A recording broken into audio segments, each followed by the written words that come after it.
August నెల 25వ తేదీ పునీత 9వ లూయిస్ చక్రవర్తి, ఫ్రాన్స్ రాజు, క్రైస్తవ పోరాట యోధుడు, లౌకిక ఫ్రాన్సిస్కన్ సభ పాలక పునీతుడు. పునీత 9వ లూయిస్ చక్రవర్తి గారు చిన్న ప్రాయంలోనే తండ్రిని కోల్పోయి తల్లి సంరక్షణలో రాజ్య బాధ్యతలను స్వీకరించి ప్రార్థన, దాన ధర్మాల ద్వారా రాజ్యాన్ని న్యాయంతో పరిపాలిస్తూ ప్రజల భౌతిక అభివృద్ధి మాత్రమే కాకుండా ఆధ్యాత్మిక అవసరాలను కూడా తీర్చేవారు. వీరు క్రైస్తవ విలువలను కఠినంగా పాటిస్తూ సుఖజీవనం చేయడం క్రీస్తును అవమానపరిచినట్లే అని భావించి అవినీతిపై నిర్భయంగా పోరాడి దేశాల మధ్య అనాదిగా వస్తున్న శత్రుత్వాన్ని రూపుమాపి శాంతి సామరస్యాలను నెలకొల్పారు. పేద సాధలకై రాజ్యములో అనేక శరణాలయాలు, వైద్యశాలను ఏర్పాటు చేసి ప్రజల సమస్యలను దైవజ్ఞానంతో పరిష్కరించేవారు. తదనంతరము క్రైస్తవ మత యుద్ధాలలో పాల్గొని దైవ ప్రేరణతో ఫ్రాన్సిస్కన్ మఠంలో చేరి టైఫాయిడ్ వ్యాధితో తుది శ్వాస విడిచారు పునీత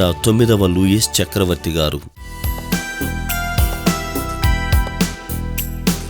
పునీత 9వ లూయిసు గారా